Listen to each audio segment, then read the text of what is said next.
Hello there, you beautiful cyborgs. My name is Willow's Duality, and welcome to the 100th regular cast, and might I say, Megacast, because we're going to be casting multiple games here today, submitted by some of my good friends. They're going to be bangers, so I really hope you appreciate it. Before we get into introducing our first set of players on the first map, which will be Adaptive Onslaught, yet again a pocket favorite of mine as of late, we are going to go ahead and point you towards the little buttons below this. There's the like, dislike, subscribe, and join button if you've already subscribed. If you would consider clicking any of those, I don't really mind any of them. If you've already hit the red one, don't hit it again. Don't hit unsubscribe. But if you could hit those, that really helps out the channel. Now, enough of my shilling. You can also, but not quite.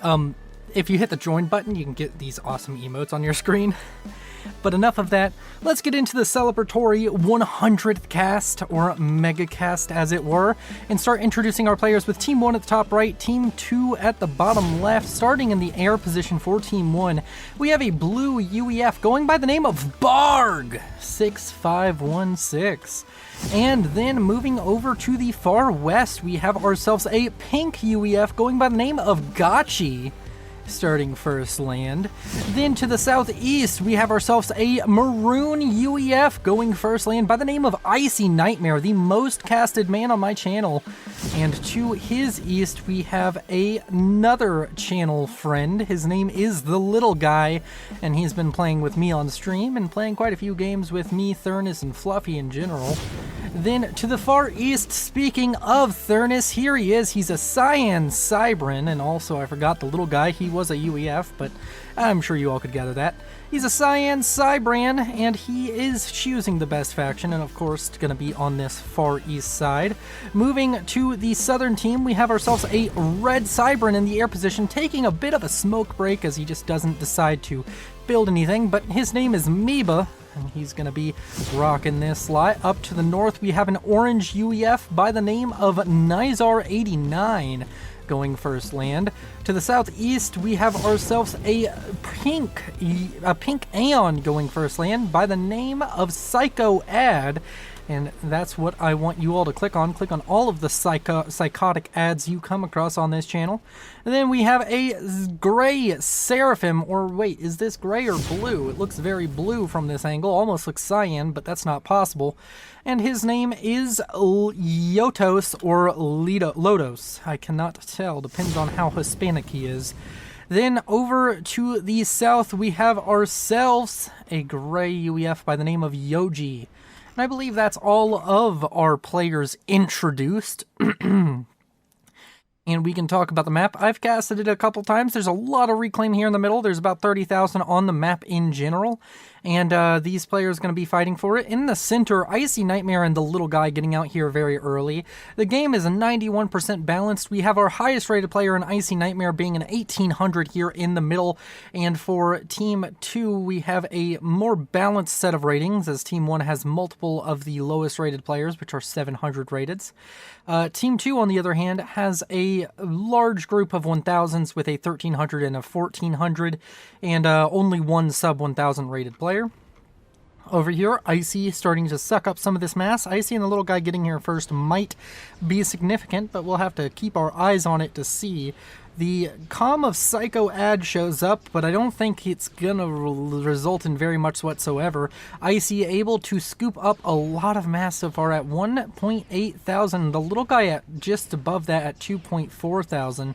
And now these players are going to be trying to get as much mass here as possible. I would imagine there's some mechs upgrades going on. Icy has 4 running at the moment, and the little guy already finishing 1, and he's about to finish 3 more. A little guy getting a very big economy, not very much so little in any respect, as we're already at 4 minutes, and he's going to be at 3, almost 4 T2 mexes. Going to be a very strong opener from our 700 white player. Down in the south, Thurnis has finally made his comm all the way down here. He's going to set up some factories. He's the first comm, though, to get to any of the corners. We have Yoji showing up pretty soon after him. And, of course, on the northern side, these players not really focusing on it. There are 2 Serenity wrecks on the map right here. They're pretty significant. There's a few in the middle, but these can decide a lot. That extra 600 mass can be another T2 mechs if you play it right. And it seems as though Icy is going to get his engineer there first, but Nizar might be able to get the comm in there and scoop it away from Icy before that happens. Overall, these players, no real early cheese or bomberage going on. We have some air in the sky, mainly just scouts, a transport now coming out from Barg to try and take one of these plateaus, which is a perfectly valid strategy. The Serenity is going to be contested, but Nizar is going to get much more of it as he, of course, has the comm, which has twice the build power of a engineer. The engineer going to survive. It's going to be going for these small structures and is going to be manually reclaiming from the looks of it, so that's going to be useful for him. Going to also go for this structure, but looks as though the engineer is finally going to get shot down as it oversteps its bound, crests the edge of the hill. This area has been scooped up as well. I would assume that was done by Lodos, but maybe Thurnis had an engineer out here. I'm not quite sure. But overall, the setting for the reclaim, it's about a 3,000, no, just like a 2,000 reclaim lead for Team 1. Team 2 is slightly behind, but nothing major. And that 2,000 lead is basically translating all the way into about a 3,000 mass lead total, which will be significant as time goes on. 3,000 this early into a match is quite nice, but overall does not decide the match as of yet. Not quite like Settons, where if somebody doesn't go for the reclaim in the middle, you just straight up lose. There is definitely more comeback mechanic against not having the same amount of reclaim. There's also just less reclaim in the middle than there is on Settons in that one concentrated area, I believe.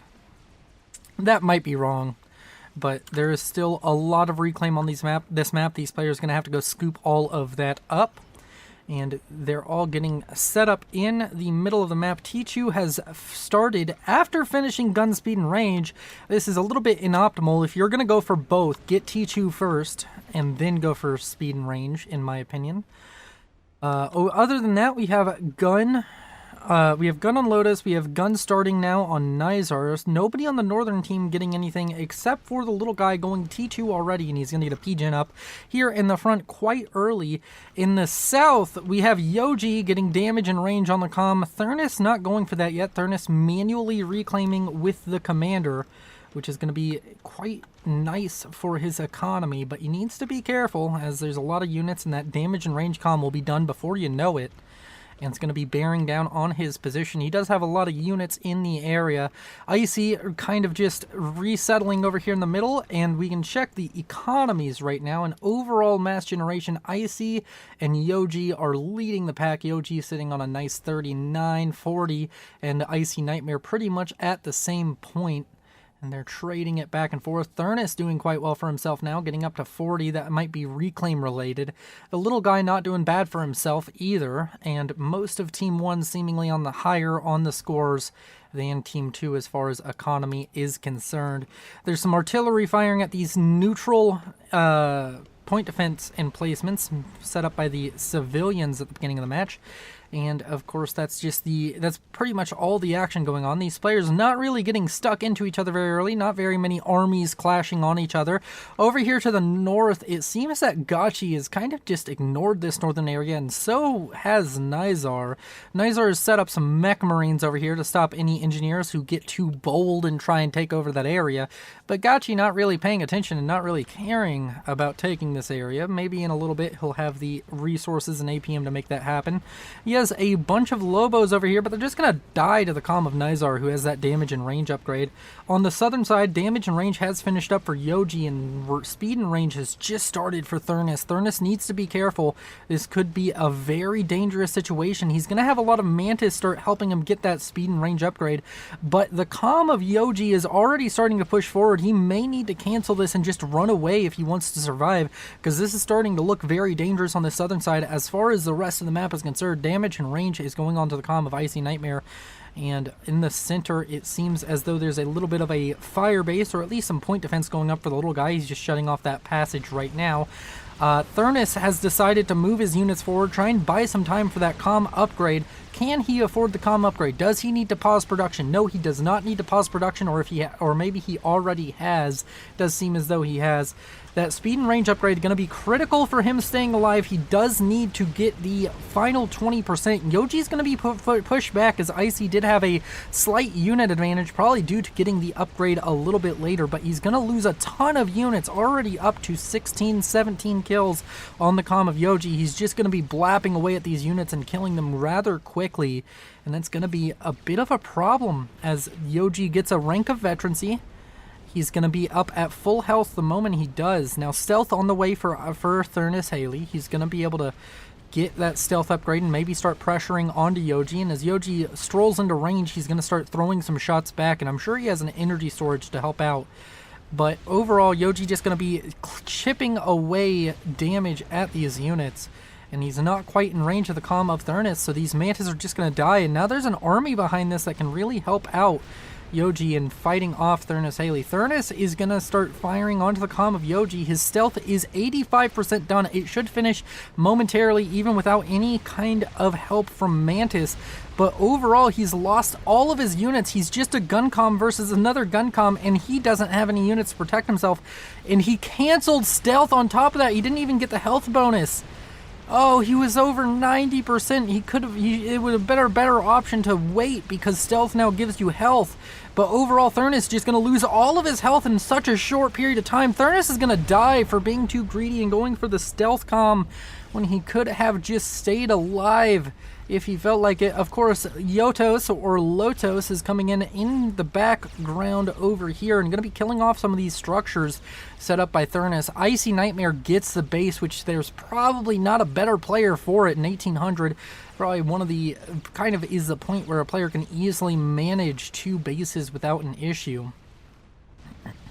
Nizar over here under a lot of pressure as Icy Nightmare and Gotchi both have their comms over here, and Nizar is kind of separated. He doesn't have any units in the area, and I wonder if Icy is correctly established that. It does seem as though there's enough radar for him to tell there's nothing directly nearby.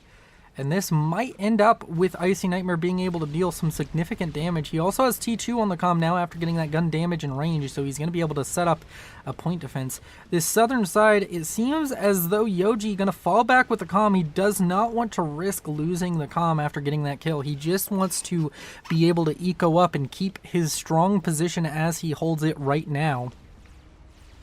And Icy is going to continue to build base over here, and it seems as though some pillars are going to come out, show Nizar some damage, but not really going to amount to too terribly much. I'm sure there's overcharge on this comm. It's going to be able to kill these off, and even if it wasn't, these pillars would eventually die to the comm. Not really under threat of dying to that, but we could see some crazy kind of snipe coming out. We even have ghetto gunships now on the way for Barg. That could be a very dangerous proposition for the orange UEF in the north.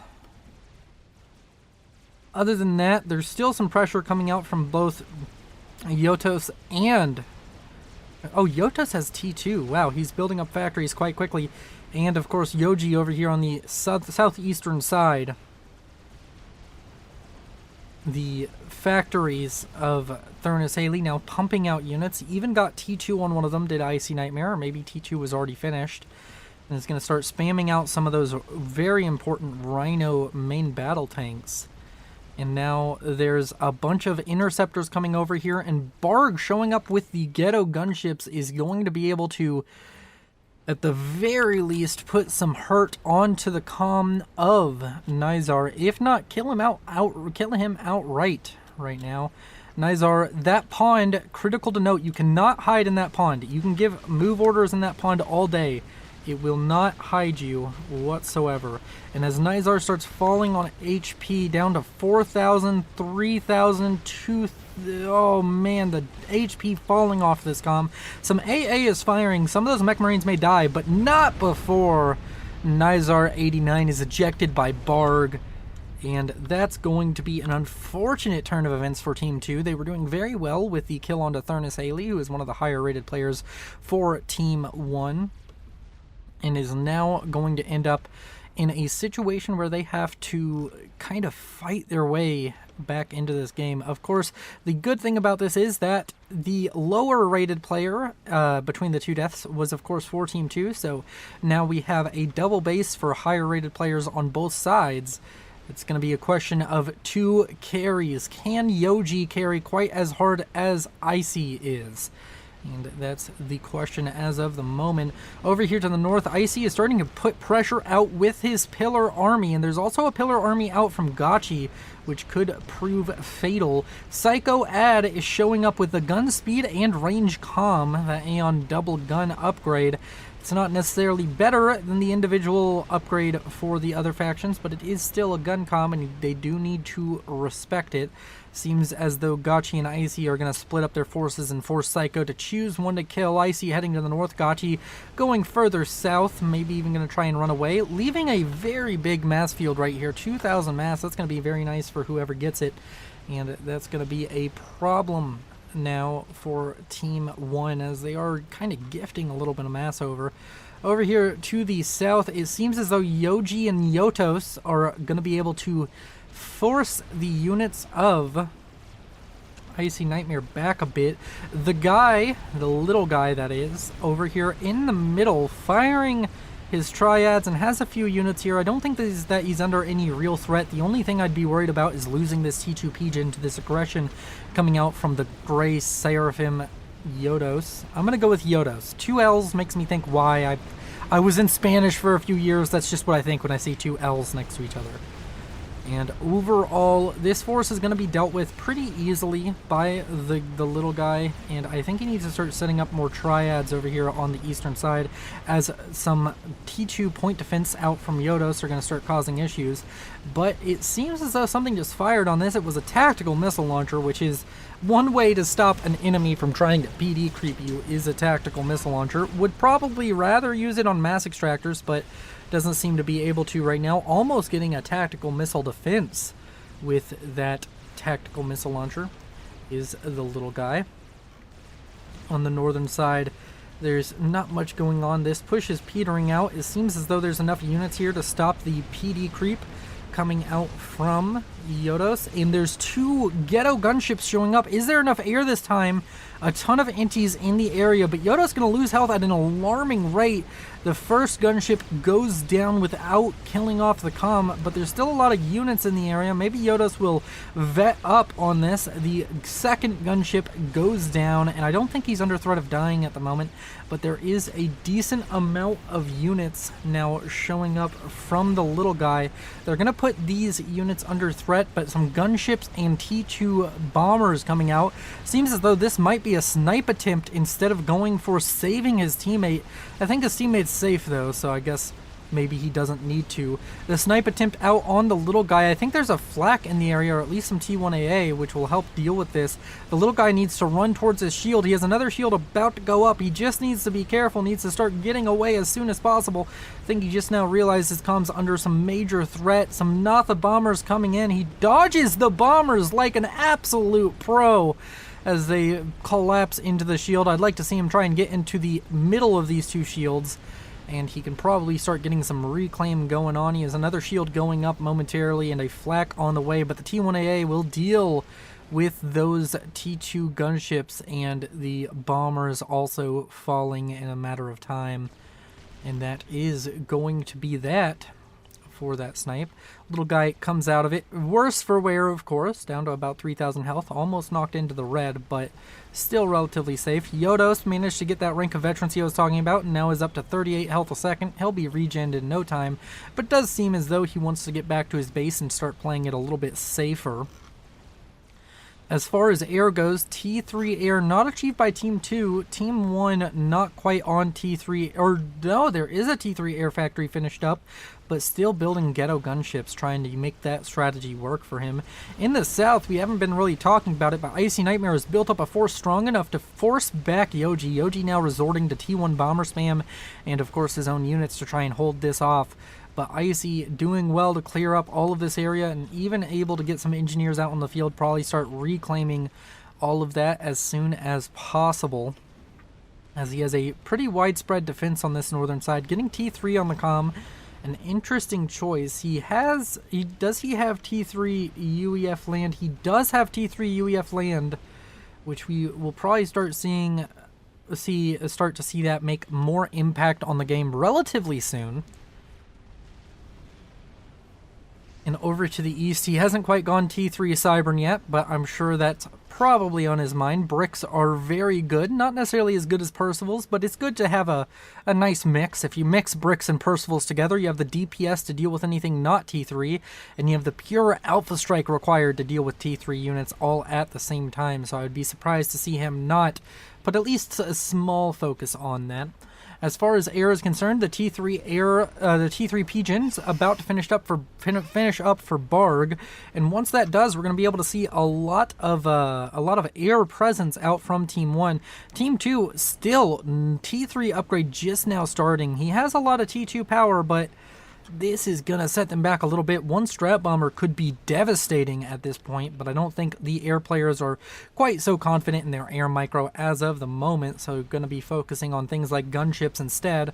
And a lot of T2 gunships along with a ghetto gunship now out on the field for Barg. Could see another snipe attempt. Yodos not necessarily having flak still, so if there's a way to get rid of all of the interceptors that are currently held by Yoji, that could be very useful.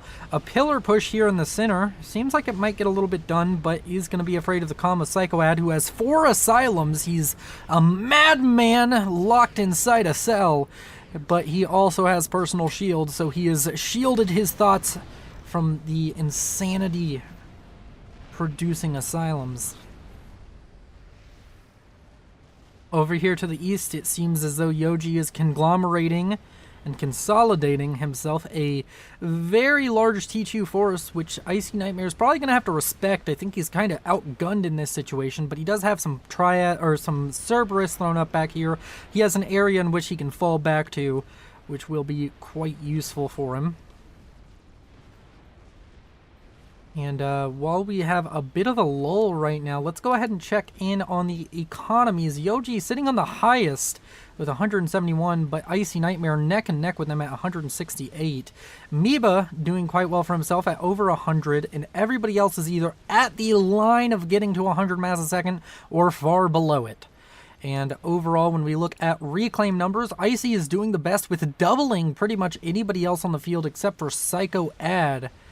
And that's going to mean that he's going to be able to, he's doing quite well with the overall reclaim numbers, and in total has generated more than 10,000 mass over Yoji.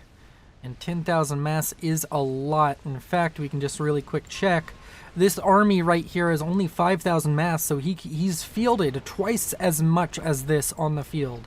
If you want an idea, that T2 army, that's 5,400 mass. He's made over 10,000 mass more than everybody else in the game. So he can afford double that. That's what it's worth. And it may not seem like a lot, but that army is still quite dangerous to pretty much any player. And now we have a few factories going up, building Titans. He's getting Titans out onto the field as we speak. It's going to be very significant for him. His comm's still relatively exposed. I would start being a little bit antsy at this point. We're 20 minutes in, and snipes are going to be coming out a dime a dozen, I'm sure. The gunships out for Barg, seemingly sitting over here to the center near Icy Nightmare, might be going for something on Psycho Ad, but I think that would be a complete mistake, as Psycho Ad is just so protected. He has 4 asylums and 4 ascendants. He's going to be able to protect his comm quite easily from any kind of aggression. Now he's going to T3, so we're going to see maybe T3 anti-air show up. And overall, these players just kind of ecoing, sitting back. No huge engagements happening as of yet, but will these Titans be the breaking point? It seems as though the only player being aggressive right now is Gachi, who keeps on throwing these T2 armies into the comm of Psycho Ad, and it's arguable if that's even worth it, because at the moment, Psycho Ad is going to be definitely getting some reclaim out of this if he has engineers behind it, and he does indeed. The gunships coming in, going to try and snipe Yodos, who's trying to use a bunch of T2 artillery to deal with this, but there's just enough interceptors. He does have his ASF in the area, which means that these interceptors will eventually die, but the gunship's going to get very little done, and they're going to drop a ton of mass. Already 1,500, and as more fall to the ground, it's going to be about 2,000 mass just dropped onto the field right here. And the ASF numbers are rising now for Barg, and on the southern side there's a huge Corsair snipe being attempted by Meba. 10 Corsairs, or 9 Corsairs out on the field. Seems as though these are gonna be going for, are these going for the expansion mexes? Oh, that's not a snipe whatsoever. That's that's nothing really.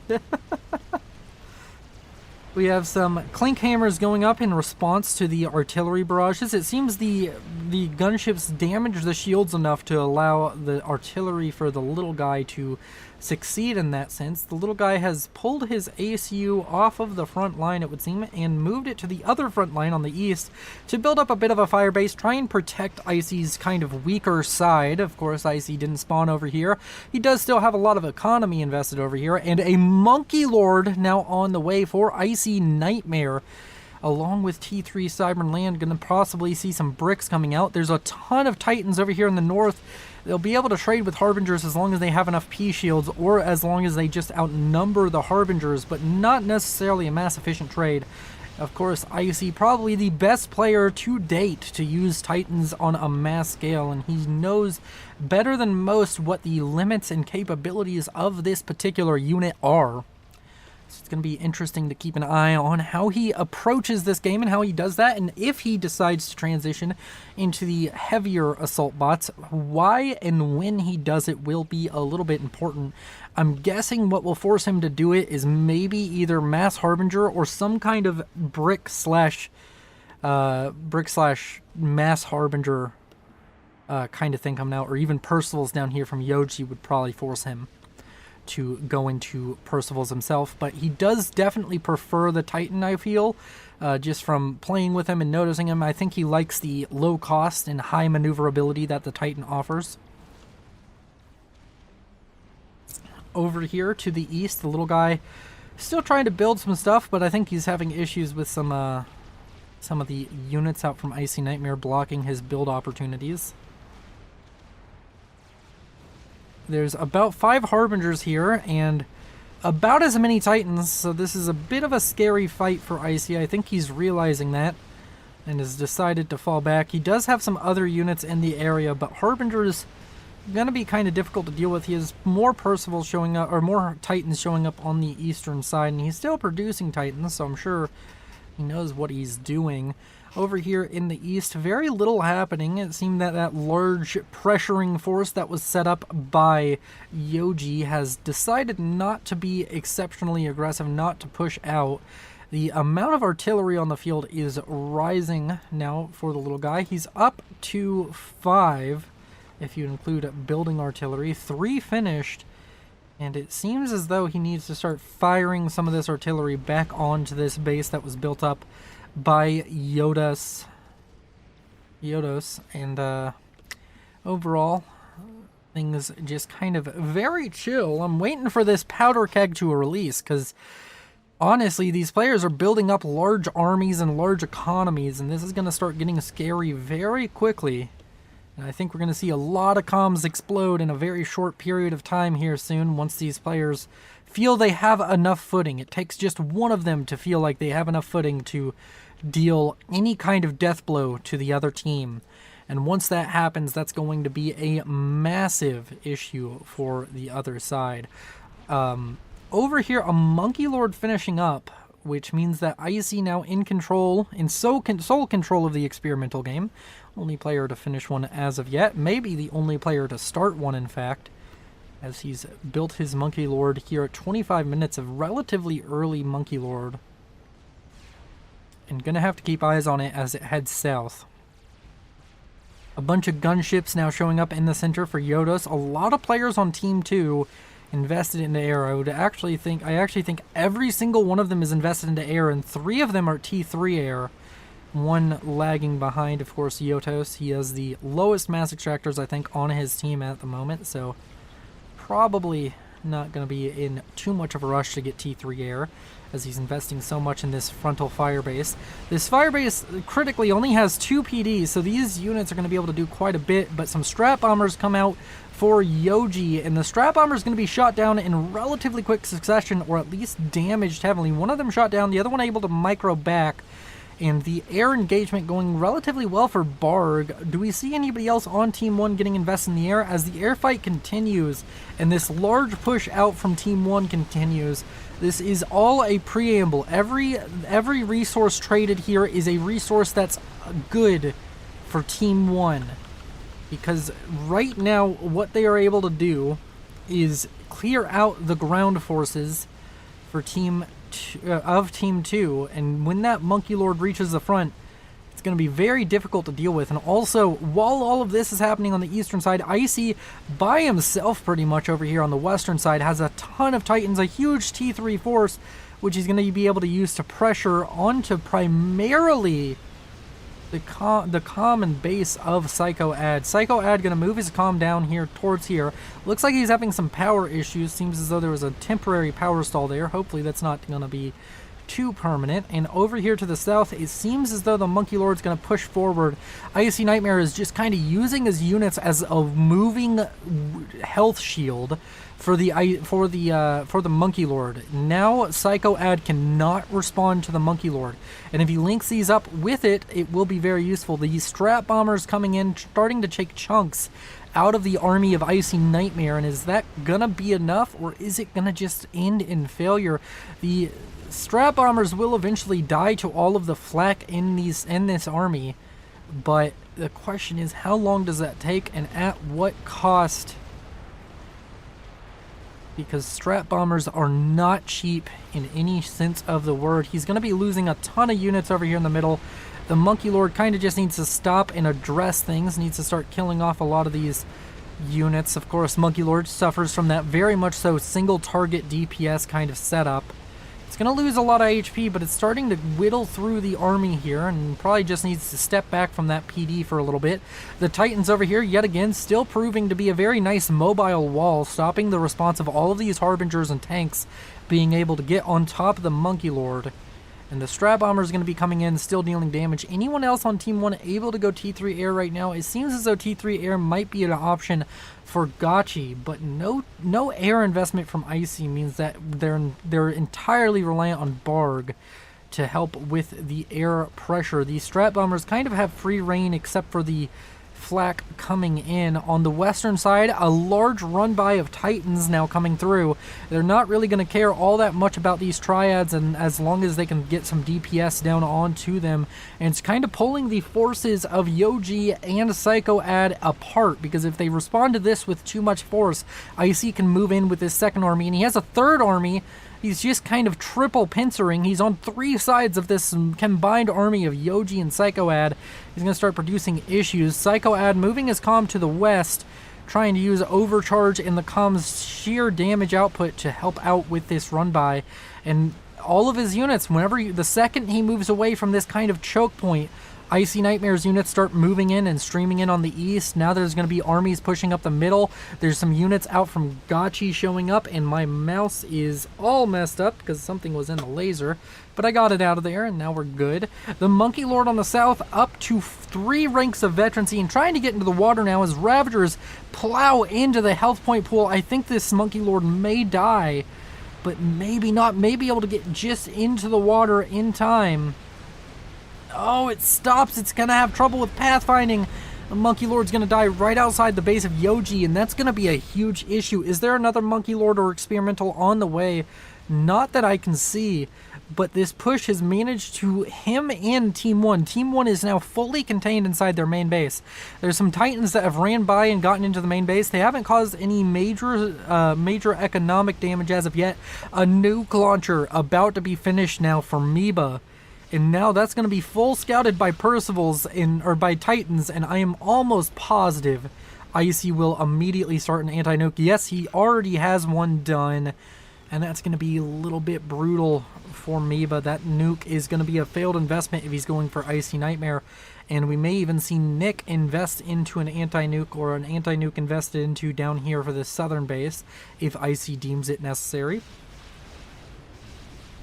And overall, Psycho Ad has managed to stop the flow of units, and he's gotten some Harbingers in here.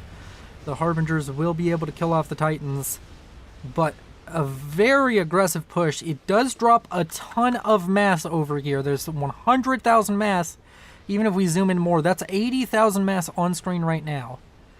Zoom in more, 40,000 mass. Of course, a lot of that's the experimental. If we go north, still 40,000 mass. This is a huge reclaim field. If Icy can keep them contained long enough to reclaim it himself, which he seemingly is doing with these Sparkies, yet again, another player who's very good at using some more niche units. Titans and Sparkies are some of Icy's favorite units, and speaking of which, you can get Titans and Sparkies as emotes on my channel if you join the channel membership. With the join button down below. It's only a couple of dollars and you get access to some awesome emotes for whenever I stream, which happens pretty often on YouTube. So if you want access to that, be sure to go check it out. And up here in the north, we have a weird situation where Gotchi from Team 1 has one of these mass extractors, and on Team 2 we have Meba, and they're kind of just deciding not to kill each other. Like, it just takes PD from Meba or any kind of air presence from Gotchi to deal with this, or even these tactical missile launchers, which are now going up to deal with it, maybe. But just an interesting thing. It seems as though Meba has noticed and has decided to move his units forward and get a kill, reclaim that, or maybe he's capturing. I don't know if this is a capture or... Yo, that's a capture order. Interesting. Gonna capture the T2 mass extractor. Over here in the center, a GC was finished up. We saw a notification for that. Psycho Ad now has a GC out onto the field. Is he going to be able to pressure with this, or is he going to be too... Is it too dangerous to try and push forward on this? I think with the GC coming out, I wouldn't be surprised to start seeing Percivals come out, but doesn't seem as though Icy agrees just yet with the idea of building Percivals. He does have one factory starting to build Percivals, but it seems as though that's about it. Still very preferential to those Titans. And in the south, there's bricks now coming onto the field in mass. They will prove to be an issue, as a Fat Boy has completed for Yoji. Both Yoji and Psycho Ad able to get to the experimental phase. Another GC already on the way. This GC just needs to stay a bit safe for now. I don't think you should be trying to risk too much with it. A Fat Boy now started up for Icy Nightmare, the nuke that was built by Meba under heavy assistance. It does seem as though this nuke is going to launch. The question is, does it launch directly into the path of the anti-nuke, which I think will be finished by the time this thing fires. As long as Icy isn't in too horrible a stall. He's not even in a stall at all, to be honest. And these players continue to fight it out. On the southern side, a bit of an aggressive play coming out from this Fat Boy, a bit of trying to break out from the contain on his base. And he's also starting to produce Percivals from multiple factories. Nope, just one. One heavily assisted factory making Percivals for now. Overall, let's look at the eco numbers. Yoji topping the charts with about 328 versus about 285 for Icy Nightmare. So he's a very strong economy. The question is, can he use it to break out of this position? Icy, of course, maybe not focusing quite so hard on the eco aspect of the game, instead deciding to focus on the sheer number of units he'll be able to field.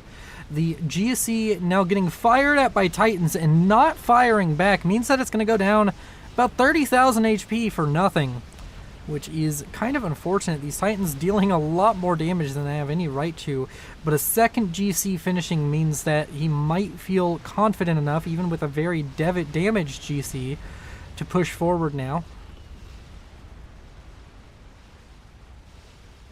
A Fat Boy for Icy Nightmare on the way. A second Fat Boy on the way for Yoji. The thing about Fat Boys is, once you get 2 or 3 of them, you create this kind of zone where it's just incredibly difficult to field an army against it. Basically, the range of the Fat Boys, as long as they're working together, is very difficult to deal with. A strategic launch has been detected, but but Icy Nightmare's anti-nuke has just finished. And oh my word, that's gonna be very funny. He does start moving, but I don't think he realized that his anti-nuke is finished building. Maybe he's worried about a edge nuke, but if he is, that's just not gonna be useful. Because the edge nuke would definitely not kill him, and the anti-nuke does its job, shoots down the strategic missile. And over here to the southwest, I don't know, there's a large assault going on now. GC is gonna have to fight mass titans. There's 2 GCs over here. A massive ball of titans forming and pushing forward.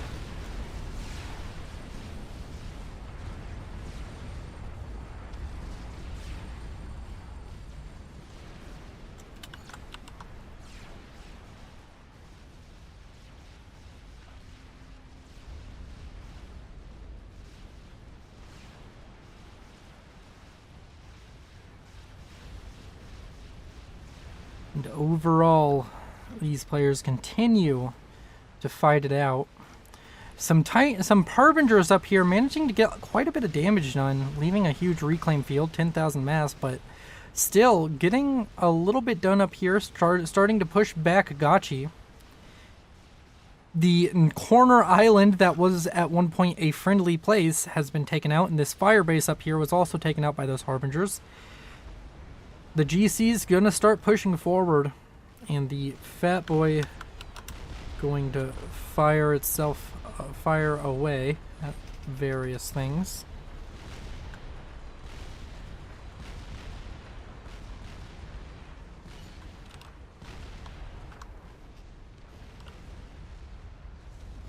Overall, Fat Boy's done for multiple sides. GC's pushing forward on Icy Nightmare's position. Second GC now further to the east than maybe you'd want. You kind of want these GCs to be on top of each other. There's a bunch of broadswords coming in, going to be putting threat onto the first GC, which is already at low health, going to bring it down to 40,000 HP and falling. Titan's going to come in en masse, and the Colossus is going to get a rank of veterancy, which is going to keep it alive a little bit longer, but I doubt it gets a second one. Running away with the GCs, maybe not the best option. Where is the air for Team 2? Seems as though they should have an air advantage of some sort, but just not quite able to put their ASF together, not really willing to risk it, but they definitely have an air advantage. I don't know why these broadswords are being given free reign to just do whatever they want. The GC is going to go down, leaving huge reclaim fields right here in the middle.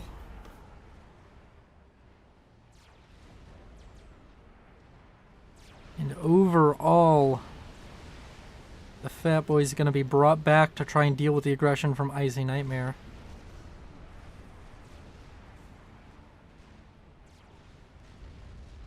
The little guy still out here on the front. Need to keep in mind that, as Thurnis put in the chat, he's very good at avoiding death, in case you hadn't noticed. I mean, it's not like every single game he dies in the first 10 minutes down here. But overall, Thurnis pointing out that there is a strat snipe building, and that is indeed correct. Seems as though Yoji wants to tax the APM of Icy Nightmare some more, because unless he snipes Icy Nightmare, which I think is the least likely candidate for him to do so, personal shield plus SAMs and various other shielding options is going to make that very difficult. This strat snipe could be going for anybody, but I think the little guy is the most likely option. I don't think Gotchi, who is way back here, is under too much threat, and I think that trying to snipe Barg might not be worth it, as of course Barg gonna be very far back. You're gonna kill him, but you won't kill off his base, which is the issue. A nuke launcher is finished up for Barg. Is there an anti-nuke setup? Yes, there is an anti-nuke setup. I think there's multiple, in fact. So not too much to worry about there. More GCs being produced, but the former GCs already being sucked up by Sparkies. And that's going to be a dangerous situation, as Icy Nightmare is going to get a lot more mass very quickly. He's currently in a stall, but once these Sparkies really get on top of those GCs, it's going to be absolute pandemonium economically. And speaking of which, we can look at Reclaim. Icy basically doubling everybody else still at over 100,000. Him alone producing half of the mass on his team pretty much. And overall, there's a large fight brewing, but I think Icy just kind of has more. It's going to be dangerous for Team 2. They need to come up with some way to fight this off. Multiple Fat Boys is a good answer. He has 2 Fat Boys right now versus the 1 of Icy Nightmare. The GC here can be used very defensively to help him out, but they've not really passed the halfway point of the map in so very long. And it's starting to get to the point where they just kind of need to in order to stay relevant in this game. They're just slowly being bled out by Icy Nightmare. And of course, assistance from Gachi and the little guy pushing forward, building he's already creeping his opponents, in fact. Constantly pushing forward and building more structures. A very, very fun strategy to see. Fat Boy does go down to the Fat Boy fire out from Yoji, so Icy Nightmare is going to lose his experimental. Is he going to be able to get... He's got the first GC already fully reclaimed. This third GC on the map going to be going down momentarily. Another one's on the way, but this is a lot of units from Icy Nightmare, and Yoji decides to start falling back. One of his Fat Boys dangerously low on HP, both of them at 1 veterancy, so both going to be regenerating a little bit. But overall, a dangerous situation, and there's now a strategic launch detected, this time from also Meba. Is the anti-nuke loaded again? No, it's not. This could be absolutely deadly. I'm not sure. Is this one going for... This could be going for the little guy, in fact. This nuke could be landing in the middle of the map. It's going right on course, but maybe it's going for the air player. If it is, it's going to get shot down. And no, it's going for the little guy, who's going to lose his base and his life and give his base over to Icy Nightmare almost assuredly. And that is going to be unfortunate for Team 1, as Icy's now going to have to manage a 3rd base, but he's already handling 2 so very well, so I'm not sure how much this is going to affect him. There's a lot of strap bombers in the air now for Yoji, and overall they're going to be able to just come around and kill off any land force given enough time. Percival's over here helping out the Fat Boys, who started running away a while ago, now up to 2 vet each. These 2 Fat Boys doing quite a bit for their team, but it's just Psycho Ad is losing more and more territory every time one of these large engagements happen. Gashi providing a lot of units in that push as well. All of this flak is going to die and just provide veterancy. 3rd Fat Boy now online. Another strategic launch has been detected. Where is this one going? And more importantly, will it be shot down? The only loaded anti-nuke is all the way down here to the south, so would be surprised if it does get shot down, because it's heading relatively far north in the base. Going to be going after this eco right here, and that's going to be an issue, because Yoji having the most eco, this is a large proportion of that. Strap Bomber's going to fly through. Are they going to get killed in the blast? No, they will not. And the UEF nuke lands, dealing a lot of damage. Also, almost caught a Fat Boy. Fat Boy was almost there in time to deal significant damage to it. And overall, Gachi and now Icy Nightmare and now Gachi, highest eco players, and Barg in the top 4. So even though it's a 3v4 right now, economically, overall, the mass generation is just so much in the advantage of Team 1. Team 2 really going to have to pull something out of a hat right now, or just save themselves. A Novak's now on the way for Yoji. More Fat Boys on the way for Icy Nightmare. You're gonna try and fight Fat Boys with Fat Boys, it would seem.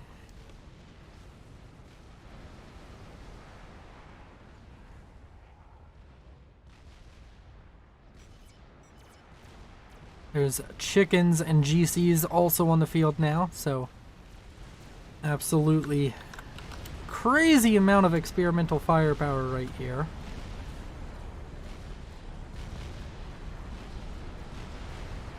Kind of something, it looks like a base and a army you would see in a cinematic for this game, but in fact achieved in a real game. Units firing all about. Icy still doing this soft contained thing and still having engineers on the front line to try and reclaim. Those reclaim numbers have skyrocketed since then as he's able to reclaim multiple experimentals so far. And Titans continuing to come in waves. Seems as though Gachi trying to help with the contain by just throwing units at the opponent. That's a lot of mech marines. He's still making them? He's still making mech marines, isn't he? Where is he making mech marines? Oh, he's making a bunch of Titans now, but he had a bunch of mech marines, I guess. Always nice. Kind of inflates your numbers on radar, even though they can tell it's all mech marines, so. It's new, though. Nuke it. Barg saying to nuke this position, I would guess. I'm not entirely sure. Where is the nuke coming from? Nope, it's coming out from Amoeba now. And this nuke may be heading south. Wouldn't be too horribly surprised if it was. Or I guess east. Maybe going after this Fat Boy production. It does seem like that, and of course it is. And the Fat Boy dies all the build power, a large base over there cut down before its time by the nuke out from Amoeba. Bricks on the field here to the south along with Percivals. I was talking about how powerful this combo can be. You have the Percivals for dealing with anything with a large HP pool, and the bricks for dealing with anything that doesn't have a large HP pool, and it really is a beautiful thing. Northern side you see mostly just UEF. A strategic launch has been detected. This one coming out from the base of Barg. But is the anti-nuke going to be loaded? No, it's not. And unless a second anti-nuke has been built up somewhere that protects that area, which I don't believe one has, that's going to be an issue. Another strategic launch detected, this one coming out from Icy Nightmare, and seemingly going to land on the frontal base where the armies are. Maybe this will be a really good play once these experimentals realize where the bomb is landing. They'll turn around. No, they do not, and indeed this second nuke might be critical. The Novax has completed and seems like it should be traveling across the map right about now. Second nuke lands, probably kills off a large portion of the army. And where did the Novax go? Am I just blind? Don't quite see it as of the moment. Oh, it's back here. It's been killing off things for a little while. That's one kill on a pigeon. Seemingly going to go for another one. Killing off the engineer trying to shield these pigeons, and these pigeons going to go down to the Novax and about one fire each, maybe two. How is that affecting Icy Nightmare's power? It's going to affect him pretty badly. Once this second one goes down, he's going to be in a stall, but he might be able to rely on his teammates, who I'm sure are overflowing quite a bit. Down here to the south, it seems as though Psycho Ad has been reduced to a smoldering pile of ashes compared to what he was formerly pumping out GCs. He still has nearly 100 mass a second, but that's just nothing at this stage of the game. Over here in the center, a large assault with bricks gonna be coming in, but the bricks are not gonna be able to get underwater in time. If they were, maybe, but only a couple bricks make it underwater, and they're gonna take a beating the second they leave it. So that attack path has been kind of taken off the table, but overall, more and more nukes coming out from these players. This nuke launcher getting reloaded exceptionally quickly. And nuke's going to be landing over here left and right. Seems as though a fat boy going to be caught in the nuclear fire of this nuclear launch. And indeed, Fat Boy goes down, doesn't even really leave a wreck, which is going to be unfortunate for Icy. I'm sure he would have loved to scoop that up. GC coming in, trying to stop this giant, kind of Titan, but also brick and Percival run by, set up by Icy. It's going to kill off the eco of Psycho Ad. Psycho Ad still having some T3 support commanders, but they're not RAS commanders. Oh, that's brutal.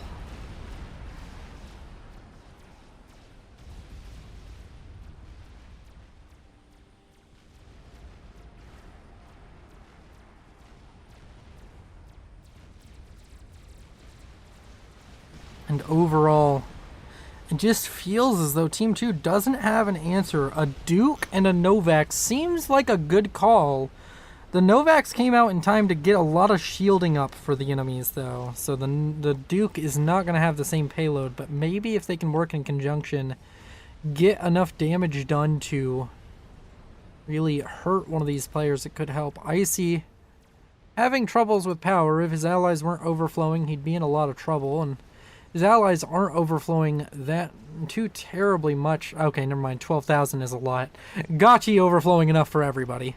It looks like he's going to be building power for his teammates.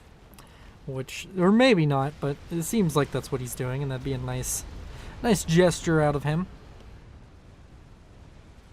And Icy is just fielding so much land forces. It's currently sitting on over 100,000 mass worth of land forces, and even if there's not even an experimental in it. 44 Titans, 38 Percivals, 36 bricks, mini flak, and still some T2 units kicking around. Seems as though there's still a singular pillar on the field. How many rhinos? Is 2 rhinos. They're also over here. All of the T2 units are right there. But my word, over 100,000 mass, almost on the way to 200,000 mass in pure land forces. Just no T4, just T3. And that's going to be brutal. Of course, we can compare that to Yoji, who has probably the biggest land force for the opposing side, and he has a comparable amount, but most of it is in these Fat Boys right here. At least a good half of it is in Fat Boys and the rest in Percivals. And overall, these players really duking it out. Strat Bombers trying to leave the field, or trying to leave the base and go onto the field, but there's just Sams everywhere. Dodge around 13 for Icy Nightmare, which of course he'd have the most, but Barg, I think, even has a few. He has 20 in his base alone. And Gotchi would not be surprised to see some Sams kicking around for him either, even though I can't find them at the moment. And overall, some nuclear, or not nuclear, some Duke fire coming in. A Novax now going up for Icy Nightmare. But Duke fire along with the Novax coming in, trying to break the shielding around Icy Nightmare's base. Seems like there's a relatively large consensus on Team 2 that Icy needs to be knocked down a peg, and that might be true. Let's go ahead and check Gotchi. Gotchi sitting at 22,000 mass worth of units, so to put in perspective just how much mass and units these players are having. Support commanders, Seraphim ones. I'm surprised that he has Seraphim ones, as he was an Aeon. I would expect more to see the Aeon support commanders, but does not opt for those. And we're gonna speed it up just a little bit as we wait. We're gonna look at the fire incoming. It seems as though the fire might slowly be breaking through the shield, but are the shields gonna flicker on back in time before the Duke lands? And it looks as though they might. Shielding not necessarily going particularly well for Icy Nightmare, but he's still holding on relatively well.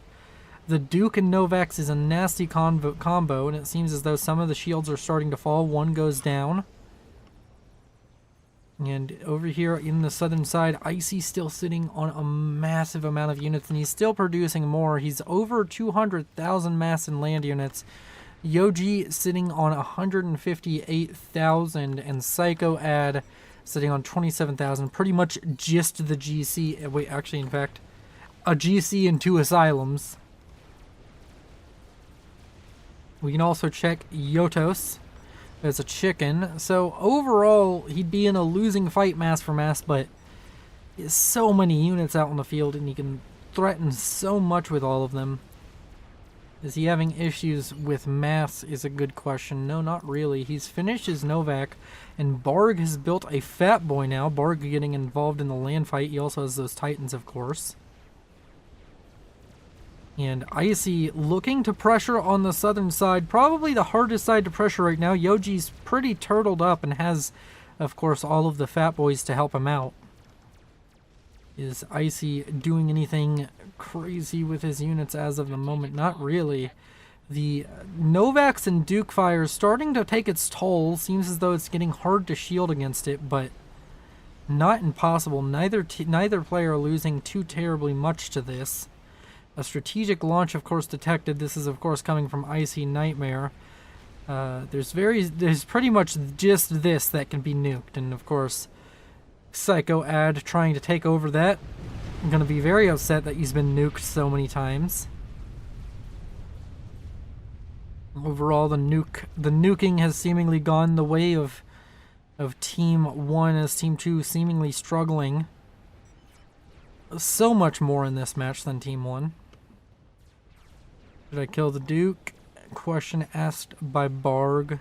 Icy Nightmare claiming to kill an ACU. I'm guessing there is a Strat Bomber snipe on the cards, and a Strat Bomber snipe indeed. 18 Ambassador Strat Bombers can be deadly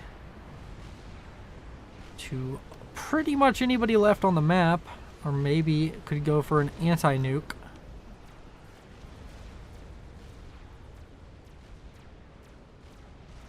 You could even possibly make an argument for shift-G'ing both of the remaining anti-nukes.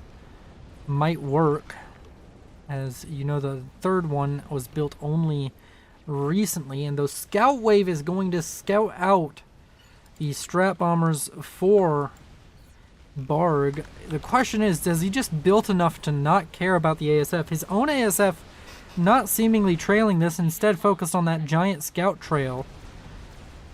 And the Strat Bombers coming in, seemingly going for the comm of Yodos.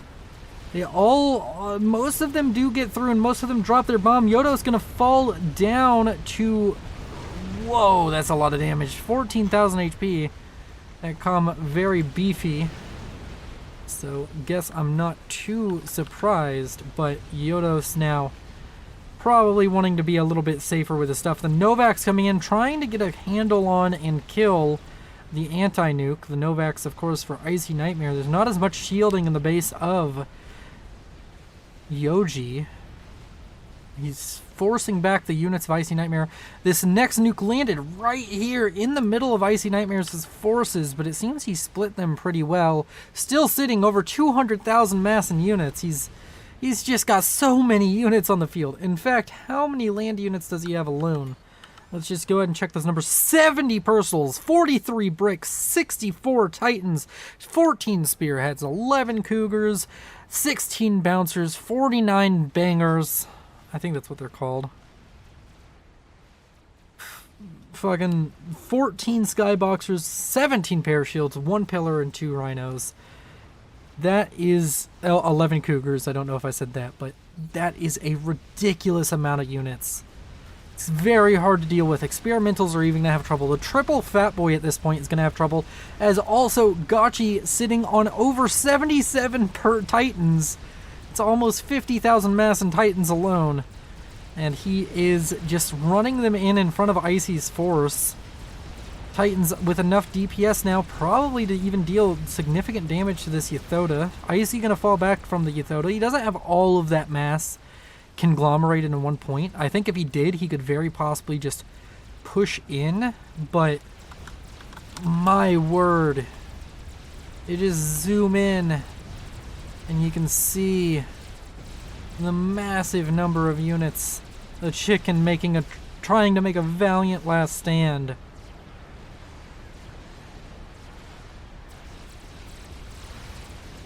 And the brutal club that Icy is using to beat over his opponent's head is, of course, that of the Titan, Percival, and Brick. He is just throwing these units in insane numbers at his opponent, and this siege is scary. And a nuke went off. Meba came in with a snipe and sniped off the Com of Gachi? Or no, Meba died. Meba went laser? Is that what happened? Meba went laser and died to the teledefense of Gachi. And that means that Yoji has inherited yet a bigger base, but is it enough? He has strat bombers on the field, I'm sure. A massive drop coming in with Continentals. Icy Nightmare trying to put this match to bed, trying to throw enough units at his opponent to just end this. Is it going to be enough, or is this going to be the most colossal mass dump of all time? There's just units everywhere on the screen. There's just effects and bombs and explosions going off everywhere. Icy Nightmare still streaming in with a metric fuck ton of units. The drops coming into the background. Doesn't dare drop the main base, or does he? He does drop the main base of formerly Meba. And you can just see the units piling into the base, this area just being destroyed bit by bit. Nukes being launched presumably by Icy or maybe by Barg. The anti-nukes still in position. But overall, this game is feeling set, match, and game. As, of course, the death nail is going to be this large army pushing in to the base. The Fat Boys are valiantly trying to defend. Each of these Fat Boys sitting on multiple ranks of veterancy. 4 vet, 2 vet, 3 vet, all of them killing thousands upon thousands of massive units. But in the end, the efficiency of the Fat Boy is not going to decide the day. What's going to decide the day is the sheer quantity that Icy Nightmare produced. The sheer number of units thrown in onto the field. And now in the south, there's some units coming out from Barg to try and make the final push happen. Strategic launches being detected, anti-nukes being targeted, and units being killed. As very much so has felt inevitable for the past few minutes. Yoji putting on a valiant last stand, but it's just not seeming to be enough. It seems like they've cleaned up the army, but whenever you zoom out, or whenever you select Icy Nightmare, you can hit Control Z and see he still has at least half of the number of units he had when he started this attack. And it's gotten him so far. And Icy going to be able to carry it home. He took the 2 bases in the beginning and he decided to go with the strategy of more shit countering less shit.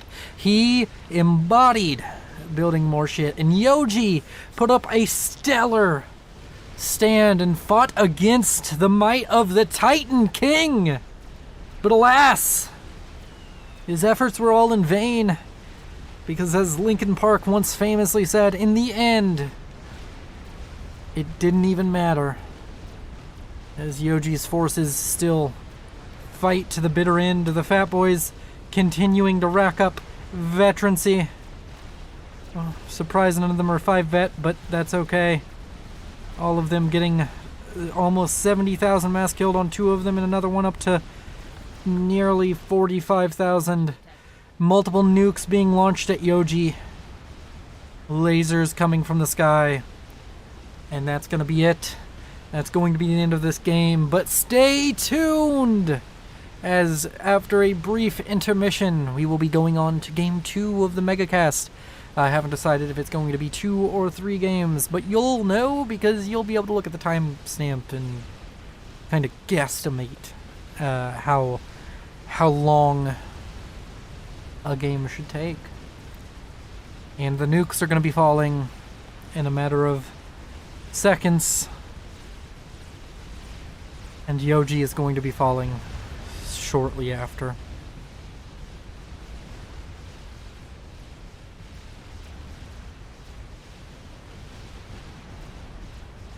Before we go on to the second game, I would like you all to go into the comments and tell me what is your favorite animal in Supreme Commander Forged Alliance Forever. I have, of course, made a poll on this, but there are many animals I couldn't fit on the poll, so unit names that have either a nickname or simply just are an animal name, go down into the comments and let me know. If you want to help with the voting on this, if you see somebody comment your favorite, just like their post. And let's get some comment interaction, everybody. You all are so beautiful, and I appreciate all of the support you've given me over the past couple of years, and I am so happy to bring you these casts. This is taking much longer to end than I thought it would. The Fat Boys are definitely slowing down the push of Icy. Multiple 5 vet now. 101,000 mass killed, 80,000 mass killed, 51,000 mass killed. Yoji still holding out quite valiantly against Icy Nightmare, but the mass transport comes in. The nukes are gonna come in as well. Is this the DPS that's needed to finally kill off the anti-nuke, or does the anti-nuke even have anything still loaded? It still has 4 missiles. Is it going to fall to the mass amount of units? It doesn't seem so, but it seems as though it's getting shot at by a Novax shield, but Parashield's popping out. He's fighting so hard to keep the anti-nuke alive. The Fat Boys and the Novax is fighting so desperately. Honestly, it's gone on long enough that I feel like I'm kind of cheating you all. Is the double Novax getting anything done over here? Doesn't seem like it. The Strat Bombers are going to come in and try and get enough damage done to kill the anti-nuke. Wait, did they killed the anti-nuke. Okay, so does anybody have a nuke left, or did you all blow your load? Nope, no nuke. No nuke? Oh my god, there's still no nuke! And Yoji has decided it's GG. He's walking his comm out into the fray with 47 kills and 2 ranks of veterancy. And I'm sure he'll be able to overcharge. He's going to walk to his death. He's put on a valiant show this game, but as I said, wasn't able to keep it up. Wasn't able to keep up with the big rating boy. Icy Nightmare. Let's go ahead and set game speed back to normal as we respect the death of a true warrior. He walks forward and dies. The explosion, the nuclear fire raining, and the nukes probably soon to follow as Ices is about to load and Bargs isn't far behind that. Psycho Ad decides to control K, and Hyodos has built experimentals galore. Gonna fall back into the base that was formerly his heroic allies. And he's gonna let these Fat Boys, which maintain their veterancy, which is nice, continue to fire. May even see a third 5 vet Fat Boy. Quite possibly the most heroic fight to the bitter end I've ever seen, managing to keep the Novaxes and the Duke alive. The Duke, kind of disappointing. 51,000 mass killed, feels like it could be so much more.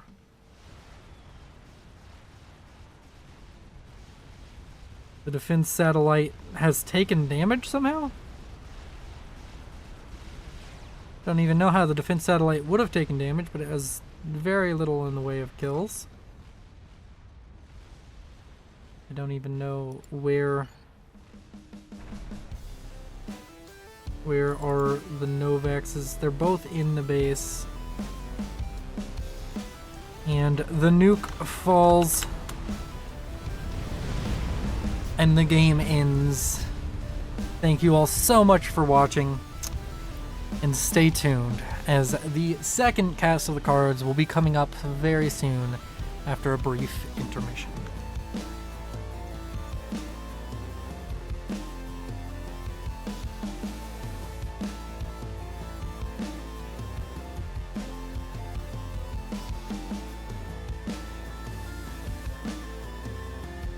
And we're into the second cast, everybody. Woo! Yeah, I'm actually really excited for this. This time, we're going to be seeing a 5v5 on Selkie Isle. It's going to be a lot of fun. I don't have anything to shill other than say join the channel, fuck you, pay me. And let's go ahead and get into introducing our players with Team 1 at the top and Team 2 at the bottom. Starting in the far left position, we all know and love him. He's a Red Seraphim, and his name is Lieutenant General Fluffy. Worst faction, of course. Then over to the east, we have a Cyan UEF, breaking from tradition, the only map he doesn't play Cybran, and his name is Thurnis Haley. UEF on the shoulder there.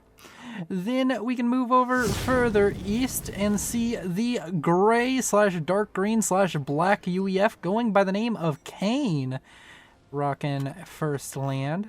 Then to the south, we have ourselves a white Seraphim going first land. This team is just full of bad decisions. Nobody going the best faction. But his name is Permutation, and he has, of course, started first land. Moving to the middle, we have ourselves a green UEF. Yet again, as I said, no good decisions. By the name of GBK, and he is going first land. Then we're going to go to Team 2, starting with the island. Maybe we'll just go in reverse this time with the orange Cybran player going first land by the name of Insanity's Mind. Then over to the west, we have ourselves a purple Cybran doing a double land factory opener, which is very interesting. He is an awesome Australian, and you should go check out his stream. His name is Matree, and he is a purple Cybran, best faction. Down to the south, we have a green Aeon going first land by the name of Barhan. Then to the east, we have ourselves a yellow Cybran going first air by the name of Terminator 619. Then, last but not least for the entire game, a blue Cybran going first land by the name of Napalm. You're kind of playing the wrong faction there, Betty. You need to go to the UEF for the true napalm experience. But, Selkie Isle. I believe I've explained this map before, but I'll explain it again. The way this map generally works is the middle island is the most insignificant slot. It seems like this would matter a lot. Who wins this usually won't decide the game if you hard lose it. But if we're going to go ahead and look at all the positions, generally this position here, and of course mirrored on this side, they generally go for the T3 air rush kind of strategy. They eventually step their feet into the water, but it takes a while. Then you have these positions right here, manned on this team by Terminator and Napalm, who we're going to go ahead and track this bomber while I explain the map. They are generally hard Navy players. One of them's a bit more supportive and may send a comm to the middle. And they generally will be the ones doing the naval aggression. Then you can see the bomber heading to the last position we haven't talked about. This position is somewhat of a naval position. It's kind of just the shield for the air player, from what I understand, because it definitely feels like this position loses Navy quite hard to the other two players who are playing Navy. You're 1v2 in Navy because your air player is getting air, so you're kind of playing a delaying action in this position. And this T1 bomber getting 3 kills is going to be super useful, as Terminator is going to set back Permutation quite a little bit. An interceptor is finally out, but the bomber may get off another bomb, as the interceptor is going to be just a little bit slow. And the next bomb does fall. Does he dodge? He does not dodge. It almost had no HP from the first dodge, and that's going to be another kill. 4 kills on that bomber for Terminator. Going to be pretty happy with the result, and it's going to mean that these players are going to have to find a new way to go about this. So earlier I was talking in another cast, I think it was even the last cast in fact, how you can walk your comm from this position and reclaim the factories over here. That actually happened in a game with me and Lieutenant General Fluffy and Thurnis Haley, and it happened to Fluffy, and it was done by Matree. So just for a little bit of background about how these players have played this map, because a lot of the players here, Matree, Thurnis, Fluffy, GBK, a lot of the players here I have played with, and we face each other pretty often. Matree has some sick strategies to really mess up people, and I think Fluffy will be a little bit more aware and a little bit more able to deal with them. A T1 bomber out this time by Barhan is coming out. It's managed to pick up a singular kill, and the Interceptor War is going to go to Fluffy. It's going to get a second kill. I don't think it's going to be the end of the world for Fluffy. Not getting that factory up really sucks, and he will get an engineer over there to finish it since it's like 99% complete, but it's really unfortunate for him that happened. It's going to mean that he won't really have any Zooey spam coming out from over here to stop some kind of aggression coming out from Matree. But Matree is going to just continue to walk his comm over here, and Fluffy, one of the players who doesn't really contest the land over here. Usually players will come over here and contest it, and even on this side, it seems Napalm's not particularly interested. So Fluffy just walks away from this generally. He doesn't like to go up against it because it's somewhat of a foregone conclusion if your opponent gets more than 2 land factories. It's hard to hold on to that territory. In the center area, we have this reclaim here, which is very nice. It's like when you zoom in, it's about 6,000 reclaim. You have to deal with some PD, but that's nothing. And these players generally fight over it. And sometimes you see support coming to the middle, like this time we're going to see T1 engineers out from Kane trying to help out GBK in this central island position. And it's going to be a bit of a battle over here for this, but it's not necessarily going to be the biggest deal if either team loses the middle island. As I said, it's a lot of mass extractors. It's very nice to win the middle island, but generally, since it's so vulnerable, if you lose it and you manage to get a win in Navy, you can just push back any aggression from this position. Notable exceptions being Percival and Brick Spam, which can just go under the waves and start fucking up your eco, because it's kind of hard to kill Percivals and Bricks unless you have mass submarine. Or enough destroyers to just burn through that massive hit point pool they have. T1 bombers coming out from Insanity's mind, gonna be racking up some kills, but will eventually be shot down by the mobile anti-air in the area, and also some interceptors coming in from his gracious allies to help him out. Over to the west, we have some aggression coming out from Matree. He has a T1 bomber on the way. A lot of T1 bombers coming out from the southern team. Northern team not particularly interested in the early air aggression, but this T1 bomber going to get some huge value as it's going to kill engineers building factories. And that's going to be very painful for Fluffy. He's going to have to start building those factories probably with his comm, or just get some more engineers out onto the field to do so. And it does seem that his comm is queued up to build factories, so that shouldn't be too much of an issue. We have some early submarines coming out from Thurnis. This is a pretty decent play. A lot of people argue against the early submarine. I argue for it, because if you don't get an early submarine and they go full in on submarine spam, guess what? You have less submarines from the beginning, and you just die, because, you know, frigates die to submarines. You have to reclaim them or build a torp defense, which is horribly inefficient. It's good to have a few early on and then just kind of stop it once you have T2, because then destroyers or T2 subs are just better. So I generally think that sub spam can work, and it's okay to build submarines early. It's not like it hurts you. They will still hurt frigates. It's just you will lose if you build too many and you don't build enough frigates. But these players, very, very well versed in the art of making boat. So we'll have to keep an eye on the Navy. Meanwhile, in the middle, seems some aggression might be kicking off as T2 is on the way for GBK, and there's a lot of factories now going up for Kane. He's investing a not insignificant portion of his economy into this ground battle, and we're going to have to see if that affects his air production, because he seemingly might be behind. I'm not sure. Maybe he isn't. Maybe he's getting enough reclaim to make it worth it. But if he falls behind in air because he did this is a pretty horrendous decision.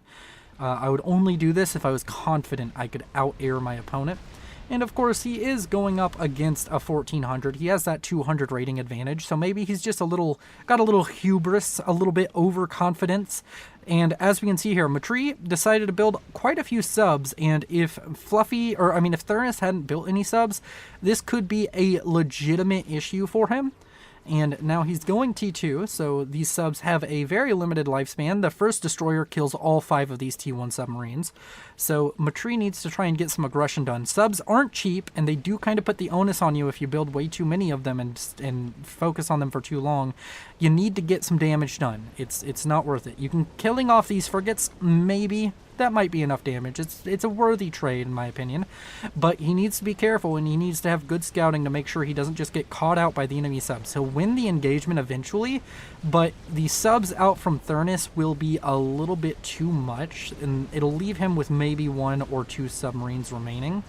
And he just needs to be careful about that. And it does seem as though Thurnis and Fluffy coordinating together going to have a huge naval force out here. And you know how I was talking about how this position's kind of a shield usually for the air player? Well, that seemingly is the situation here, as already Matree is going to be falling behind in Navy quite a little bit. And he's even going to lose this little sub war, I believe, because no, he's not. He's going to have 1 sub remaining. Me saying 1 or 2 subs was pretty accurate. And this 1 submarine is going to have a lot of weight on its shoulders, as it has about way too much. I mean, let's just look at Thurnis. How much health? It has to go through 15,000 HP of frigates, and that's just Thurnis. So probably somewhere around 20 to 25,000 HP in frigates for that submarine to kill through, and it's not going to happen. Another submarine will eventually show up. Over here on the center island, GBK making inroads towards the base of Insanity's Mind. Gonna go for the Hydro. I think this is a bad call, personally. I think I'd rather go for the build power, personally. The Hydro at this point isn't worth it, and there's more than enough power here to sustain Insanity's Mind, but it is good to see the aggression out from GBK, our lowest rated player in this game at 300. Speaking of rating, let's look at the game balance at 92%, a very well balanced game. And let's go ahead and check on the economies. Matree, the heavy favorite in economies right now, with 78, along with Terminator. Team 1 kind of killing it economically. Team 2, Fluffy and Thurnis, who play this map probably more than anybody, are kind of just behind on eco. I don't know if that's from such a heavy investment into Navy so early.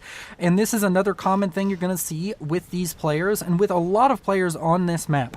It's so much easier to micro boats if you only have 1 person doing it, because the pathfinding, whenever there's multiple people controlling different boats, is horrendous. So they'll transfer it over to whoever feels like they're going to do the best with the naval micro.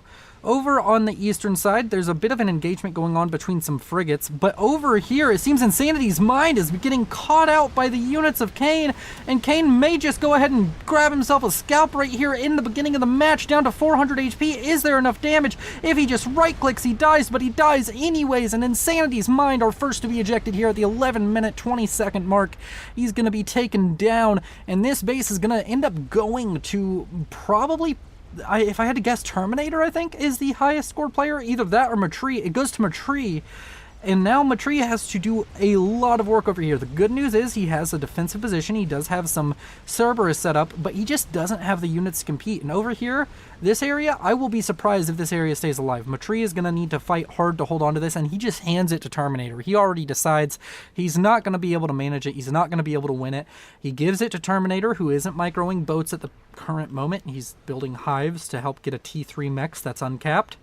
That's a little inefficient. I mean, I guess you can build the capping for the mechs very quickly, but going heavy into eco and T3 air, multiple players on Team 2 going T3 air, 1, 2 T3 air players, and a third possibly on the way. Matree could get there relatively quickly, and everybody on Team 2 going heavy into air, really. Everybody's at T2 air.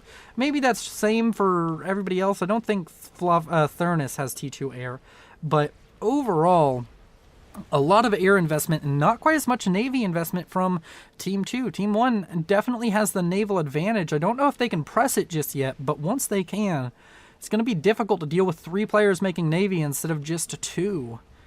But we'll have to see. Even I think Barhan realizing this and going for his own T2 Navy right now. Kane, instead, of course, investing over here in the south. And T3 air has been achieved. There's a strat bomber coming out from Barhan, and we're going to have to keep an eye on it. It does get hit by some AA.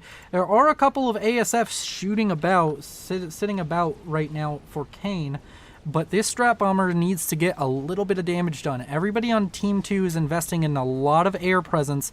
They need to make it pay off because naval presence is a lot easier to manage and a lot easier to pay off in an aggressive sense than having a bunch of T3 air players. It's a little bit scary, in fact, but he does go for Thurnis, and he does manage to get that bomb off, and it was a juicy bomb at that, killing 2 T2 mexes, one of those probably going T3 if I know Thurnis correctly. But the Shocker goes down after getting its probably about 10 kills, if I had to guess. Maybe not. Maybe it didn't get all the... Oh, it got 8 kills because it didn't kill all of the mass storage. But that's going to be unfortunate for Thurnis.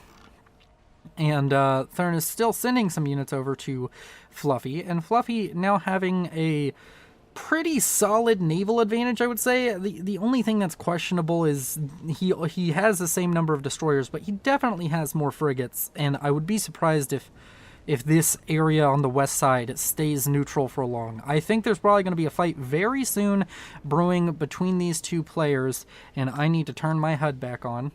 Speaking of things happening very soon, which that makes no sense, total mass generation, Team 2 ahead by a lot. 34,000 mass ahead in total generation of mass. That's going to be very dangerous. They need Team 1, while they won this middle area, does not feel like they're ecoing quite as hard or as well. Now, we have cruisers being built by Terminator. I don't know why you'd go for cruisers so early. You probably have air. You have 2 players at T3 air. I would definitely be investing more into the destroyer line of thought, but he's just playing it a little bit safe. A lot of ASF now on the field, though, for Kane, so maybe he's coming from a place of knowledge. There's a T3 bomber out now for Terminator, and it's already racked up 18 kills and 1 rank of veterancy, and now it's going to go through and drop bombs on more of these mexes out for permutation. Going to get a lot of damage done, and that's going to be super painful. Multiple mexes going down. It's going to go for 1 more bomb, I think, and I think it might get it. No, it doesn't manage it. Does drop the wreck in a really convenient spot for Kane to pick up, but it's unfortunate that Kane hasn't been able to stop these bombers from dealing damage, and now there's torpedo bombers out on the field, and I think that Kane is going to need to respond to this. Over here, the naval fight seemingly going poorly for Fluffy, and I guess I was just wrong. It felt like he had an advantage, but seems as though Matri, with his extremely high eco of 136, is starting to put a lot of pressure down. Thurnis and Fluffy kind of falling behind. I mean, together they definitely have more eco, but like they're both sub 100 mass a second, which is not going to feel too great. Matri is basically matching them economically, so they're going to have to fight really hard for this flank. And Matri is sitting in a very dominant position right now and could be poised to blow open this western flank by himself. And of course, now with 3 players and Navy on each team, actually 4 for Team 2 and 4 for Team 1, actually, because the middle player, gonna be a interesting turn of events coming very soon. And over here on the west side, there's multiple players showing up with their destroyers, with their T2 Navy. There's a lot of reclaim going on between Thurnis and Fluffy over here, but that's going to be halted very soon. These players are going to have to come up with alternative means to getting their eco in order, as Fluffy and Thurnis need to focus solely on holding this western side. They cannot afford to lose Fluffy's production. Losing Fluffy's production is a death nail in the coffin for Team 1. They have to be very careful over here. It's going to be very difficult, as right now Matri has a very dominant hold on this western side. Permutation, asking for mass and receiving it, so ask and you shall receive in full effect. GBK currently getting a lot of units ready for, a lot of naval factories out, and he's producing from most of them, but I guess my question is, can he afford it? And it feels like that'd be a hard no, but no! Indeed, the man has learned to balance his eco better than me, because I would be stalling right about now, doing all I can to build boat. Oh, man. Nice to know I'm worse than a 300 rated. No, seriously, GBK is straight up a fucking assassin, dude. He is hard smurfing. He's way better than a 300 in every single match he's winning now because, like, he's getting balanced like he's a 300, but he's playing at least like a 600-700. And it's quite funny to be in games with him. He's been on a huge winning streak in my lobbies, at least. Down here to the west, we have a naval engagement now happening between the forces of Matree, Fluffy, and Thurnis. And on the eastern side, there's also a lot of units pushing into the production of permutation. Right now, it's feeling like a complete loss. They have less air, less navy, and less mass generation than their opponents. They're almost 100 mass generation down, if not 100 mass generation down. Team 1 massively behind this game and really just struggling to keep up with the forces and economy that Team 2 is putting out. And these frigates and destroyers aren't going to break the base, and they aren't going to be able to kill off the factories just yet, but it's looking good for Matree, and it's looking good for Barhan over on this western side. On the eastern side, it's looking even better, because on the eastern side, these units out from Napalm and are just starting to pressure down and kind of blow open this flank. I think they killed a T2 HQ, or maybe that's just a normal T1 factory. But killing off any amount of production feels real bad. And Napalm, of course, and Terminator, of course, did come over here with the Strat Bomber, set back permutation a little bit. It's going to be interesting to see how they deal with this. There's gunships now coming out onto the field. They're almost destined to die as they're flying right into the area where there's a whole host of ASF.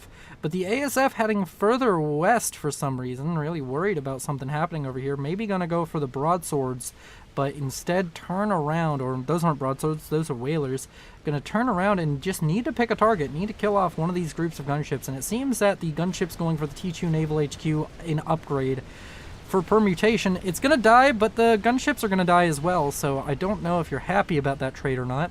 There's some frigates now being pumped out by GBK. Be really nice to see him send those over and try and help out his ally permutation.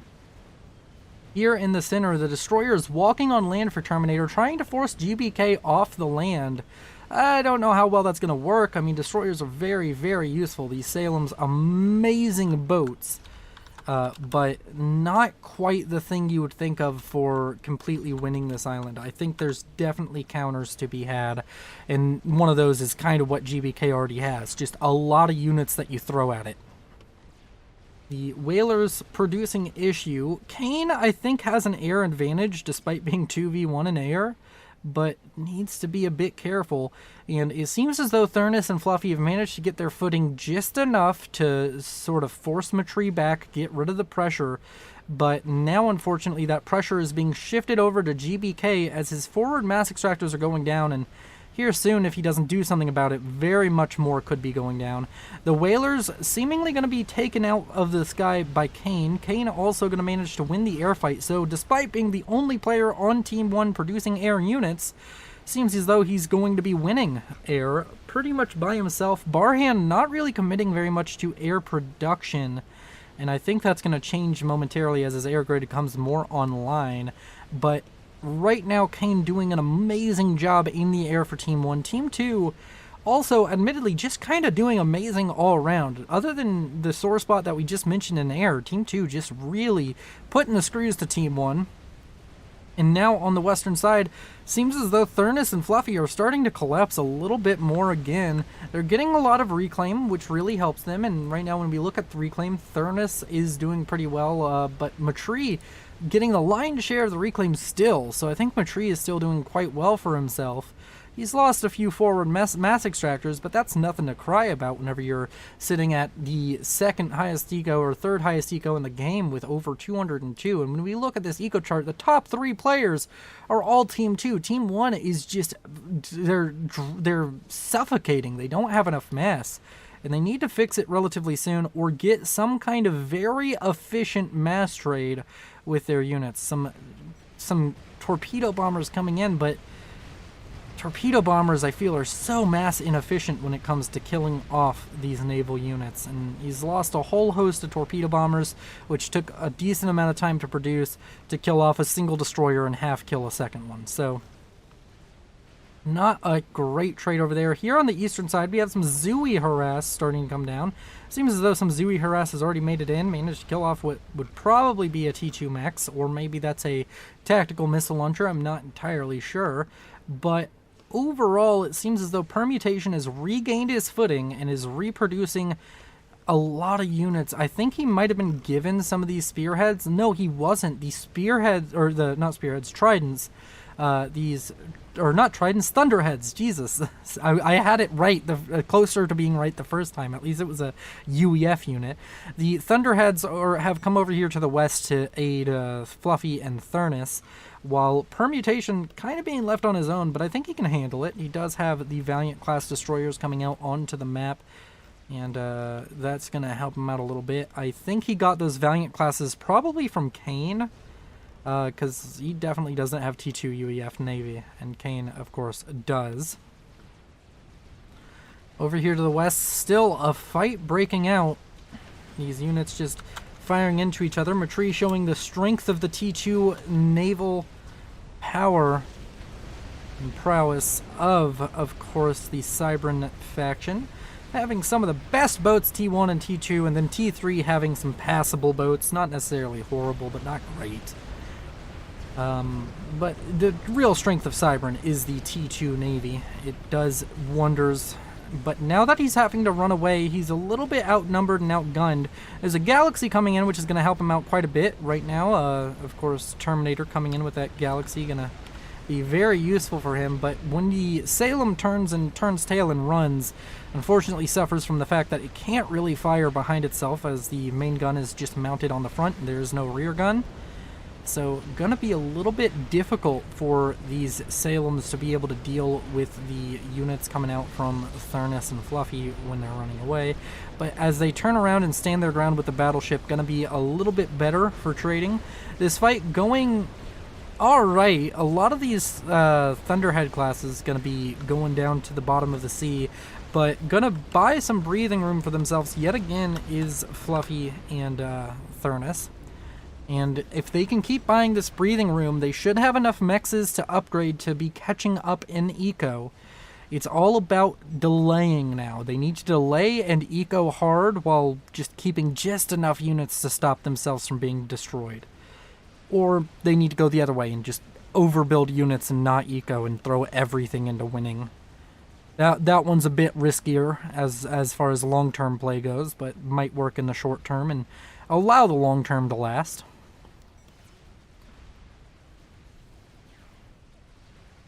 And overall, a lot of units coming out. Aircraft carriers now coming out. T3 naval production has ramped up now for Terminator.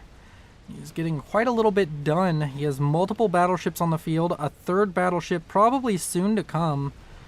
Maybe not. But 2 battleships, an aircraft carrier or 2.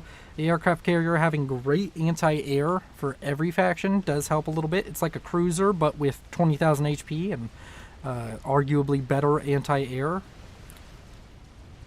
Also, being able to build ASF is always fun, right? Down here to the southeast, Permutation in a spot of good news for Team 1, as the west has been just horrid for Team 1. Permutation now making his way forward with his naval force. The mixed army of UEF and the Seraphim units seemingly doing pretty well for itself as it's pushing back the Cybran forces of Napalm, valiantly holding out as they are. Not quite able to muster enough to deal with this. The occasional torpedo bomber run also wreaking havoc on the forces of Napalm, and Napalm's going to need some support very soon. And in the center, it seems as though Kane has managed to mass enough in combination with GBK to just knock Terminator off of this central island. I know that it was basically 15 minutes ago when Insanity died, but it's taken about that much time for them to fully secure the island. And that's going to be a sigh of relief for Team 1. They're no longer going to have to worry about this island quite as much. and they're going to be able to expand a little bit into it and maybe even suck up a lot of reclaim, which would help them. A huge air fight breaking out between Barhan and Kane.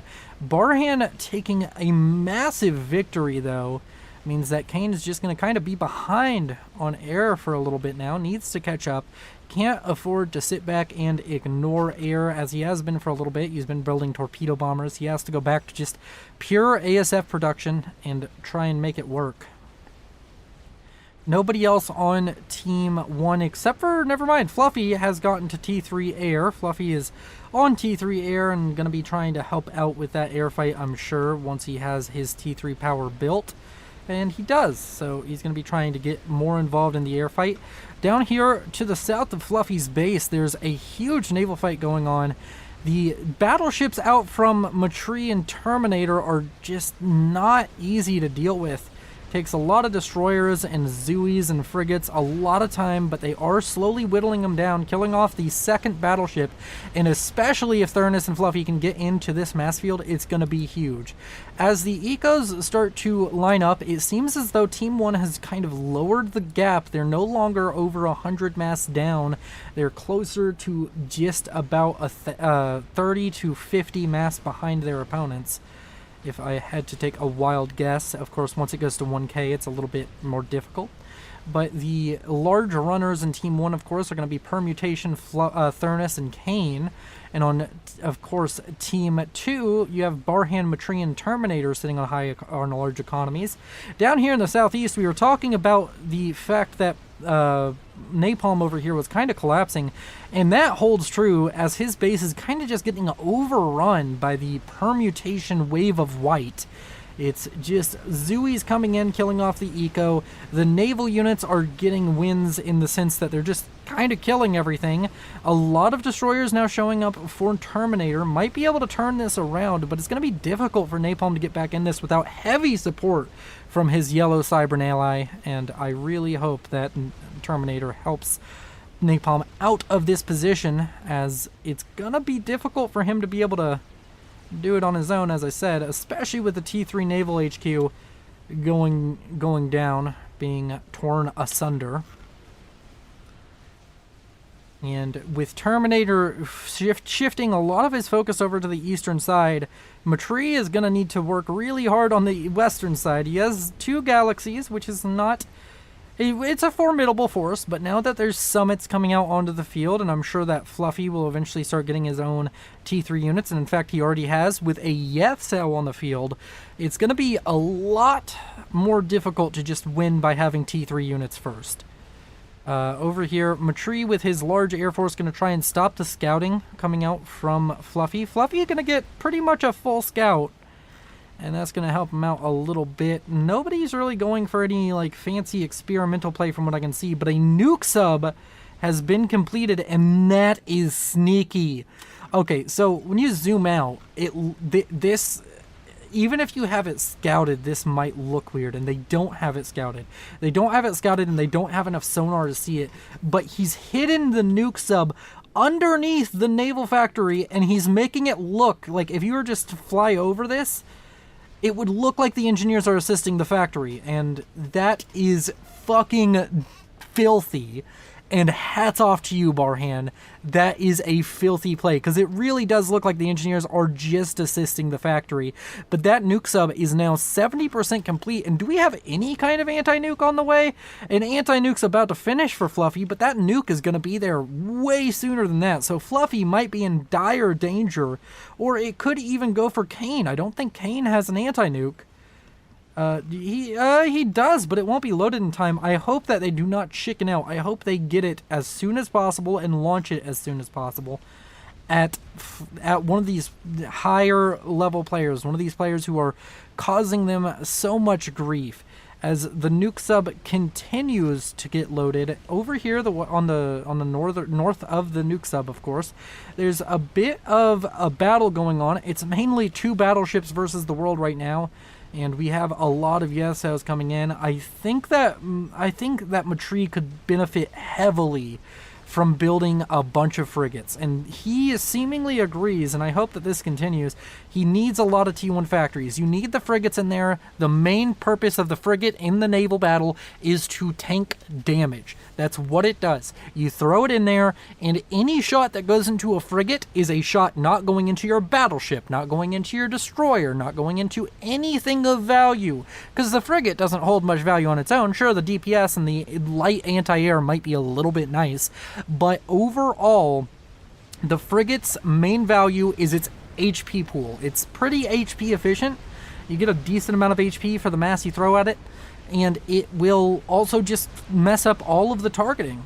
So that's why you see so many frigates, and that's why you're seeing right now frigates are basically winning a fight between battleships. So you got to keep that in mind when you're building your navies and when you're getting your naval composition. You need those frigates. Now, here's a way to just negate the entire frigate thing. Build harms. Build a lot of harms. If you build enough harms, you're kind of unassailable in the seas.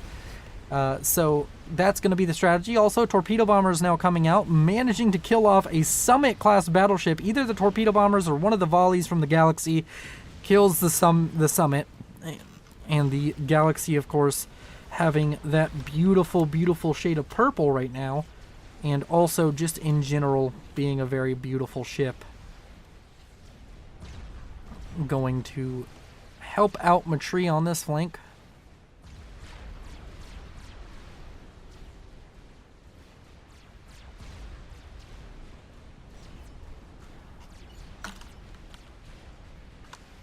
And overall, a very hotly contested game. These teams very close to each other. We're 30 minutes in, and it feels like we're no closer than we were at minute 1 of deciding a victor, because both sides have something going very well for them and then something going not so well for them. I will admit, Team 1, seemingly in the past 5 minutes-ish, has kind of turned a lot of things around and has kind of set themselves up for success.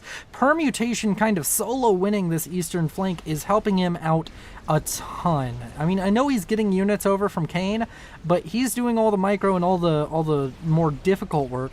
Terminator out here with T3 and Torpedo on the comm. I'd like to see maybe even a Harms built over here. That might help out a little bit. And that is going to be what's happening. Terminator having, great minds think alike and all. And he's going to build a Harms, try and get more secured over on this flank. A second Harms is almost about to finish from a tree. And the Harms just kind of create a zone of, fuck you, you can't move. The nuke sub is loaded, and critically, the anti-nuke for Fluffy is not. So he should launch that nuke as soon as he possibly can. And if he's too afraid of that anti-nuke, just launch it at the production. That anti-nuke doesn't even cover the production. Just launch it there. Kill his ability to spend his mass, and it's like he didn't have mass at all. Sure, it may go to the teammates, and sure, they may be able to spend it, but it's amazingly... I can't emphasize how hard it is to come back from losing your production in Navy. In Navy, more than any other spot, it's so difficult to come back from losing your production. You lose it, it takes so long to get it back online and to rebuild it all that it's just almost not worth it. At that point, it's worth it to just go for standoff technology and turtle. So, Fluffy now doing his thing. The nuke. Barhand, please leave, being asked by Thurnus. I'm guessing he's causing a little bit of lag. And the anti-nuke, he needs to fire it right now. What is the range on it, and where are you launching? Where are you launching? Where he launches is incredibly important. And he needs to launch right now.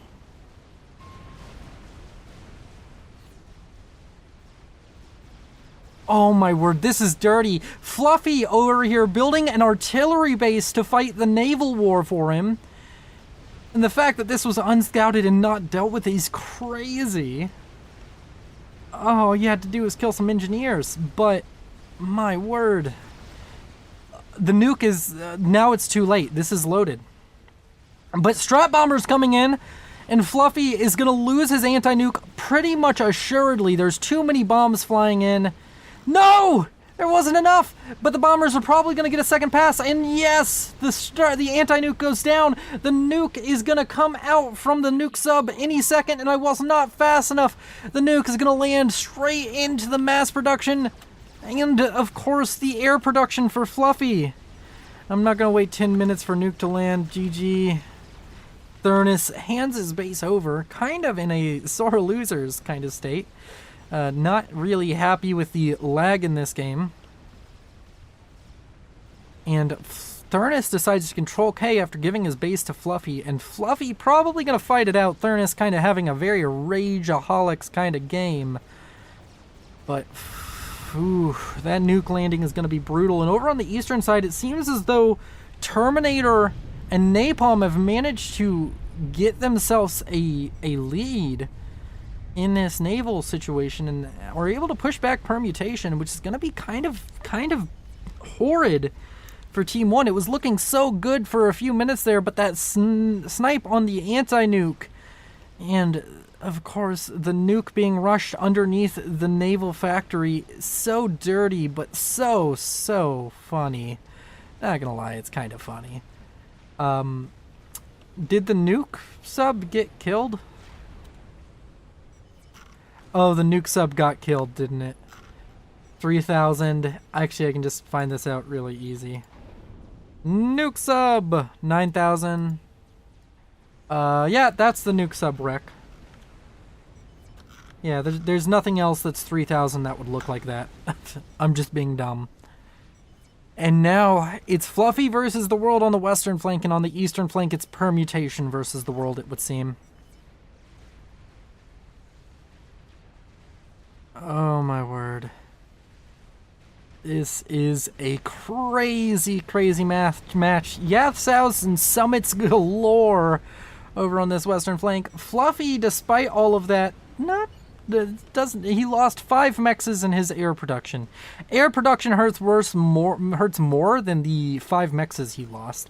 And now sitting over 600 mass a second, we could see anything really. At this point, I wouldn't be surprised to see a chicken rushed underneath the water right outside Matree's base and walked in, and it would be effective. But the question is, can anybody on Team 1 manage it? And Atlantis has been built now by Kane. I don't know if that's... I wouldn't call that the right call. I think it'd be better to build a Fat Boy, personally. I think building a Fat Boy and getting it onto the opposing side's land would be better.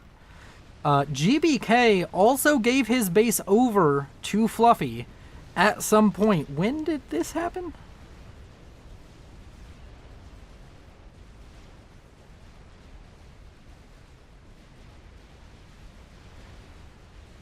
This happened before Thurnus did, so Fluffy controlling half of the map is kind of brutal, not gonna lie. That's a lot of micro, and I don't think Fluffy particularly signed on for it, which is unfortunate for him. But over here to the east, Kane seemingly losing an air battle, but it's fight over Sam's, and there's reinforcements, so maybe Barhan loses this, but it just seems like he had an overwhelming numbers advantage and maybe some good turns. Barhan has built an experimental unit. I don't even know what that would be. It's a Tsar. And this is just starting to look desperate. But over here on the western side, admittedly, Fluffy is getting so much done on this western side. He's killing off so much. The harms kind of putting a damper on his progress, but not really stopping him. And he's going to be able to kill the harms. I mean, he had Yathsaus. Yathsaus can kill harms, and I think it's a mass efficient trade when you trade with Yathsaus against harms, but maybe it's not. Harms are exceptionally expensive. Napalm has been defeated by Kane.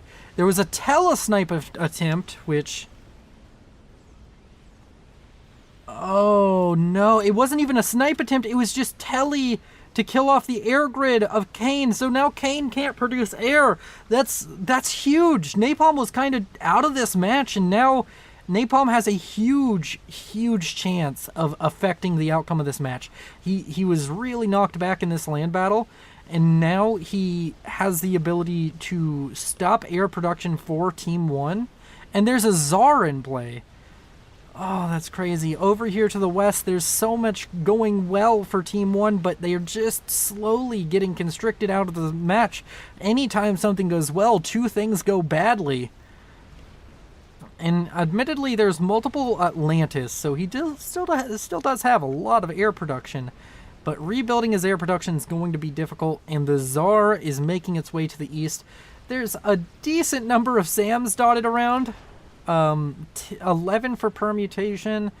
Kane probably has some of his own, if I had to just take a wild guess. Kane having 13. And of course, Fluffy also probably has some dotted around basically the entire map. That's Flak. Wait, is that Flak? He has one SAM of that variety. That might be it, actually.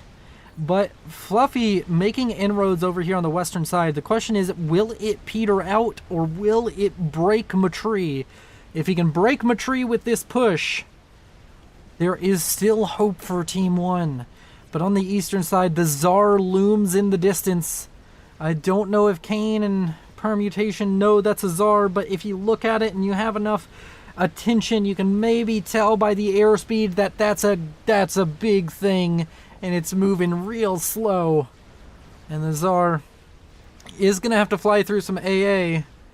And maybe he can throw up enough AA in time. Or maybe there's just enough ASF laying around to, in conjunction with the AA, deal some major damage. But the Tsar, I'm sure, is spotted almost immediately. And do we have any kind of air production showing up for these players? Matri... Control Ks? Why did Matri control K?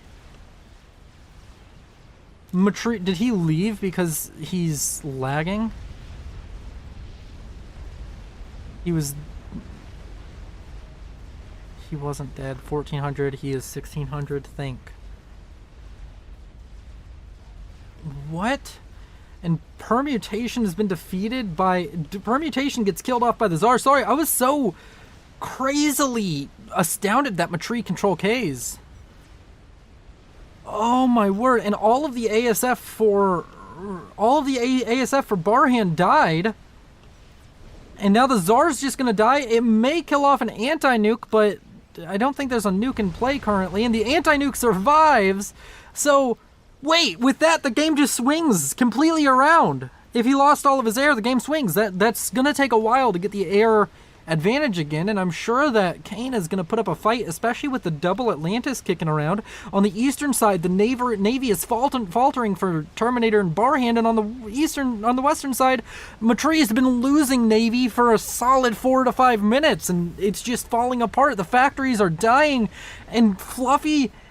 Kane and GBK, oh, cute little GBK, are managing to, like, just turn it around. I thought it was over. I haven't watched this replay before. I thought it was over completely, and it just wasn't. And now there's an Atlantis out on the field for Fluffy.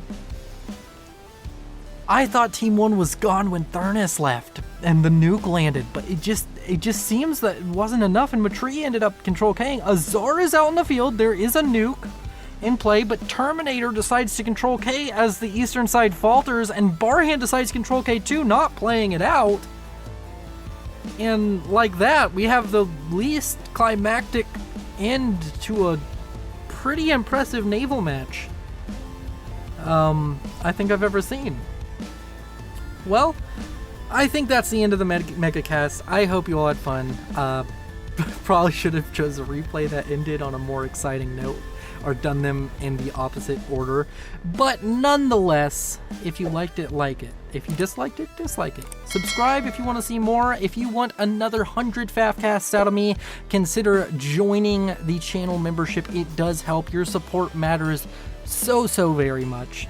You all are very beautiful. I'll see you in the next one. Oh, also, keep an eye out. There's a Let's Play coming to the channel that some of you might be interested in.